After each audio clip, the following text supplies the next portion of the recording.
Voilà, priorité de ce sommet, la lutte contre le terrorisme. On va en parler avec vous, Emmanuel Navon. Bonjour et merci d'être avec nous ce matin.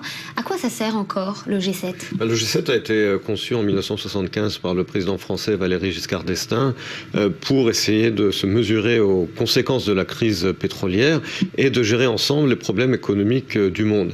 Et avec le temps, il s'est établi comme une espèce de conseil de sécurité parallèle sans les pays communistes en réalité, sans la Chine et sans l'Union soviétique à l'époque.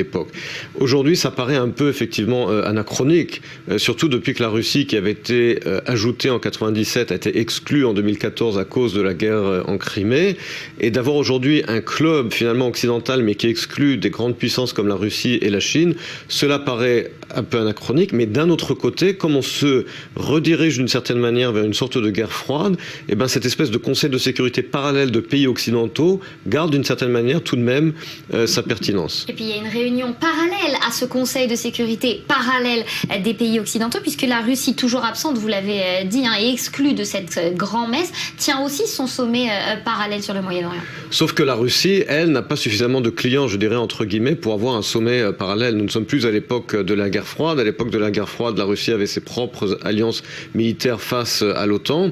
Aujourd'hui, même si la Russie voulait faire des sommets parallèles, théoriquement avec d'autres pays émergents, tels que le Brésil ou autres, ou la Chine également, cela ne se mesurerait pas, bien entendu, à la force économique de l'Occident. Donc oui, Vladimir Poutine essaie de sortir de son isolement, mais il n'a pas les moyens économiques de sa politique diplomatique. Alors, et on reparlera de la politique de la Russie.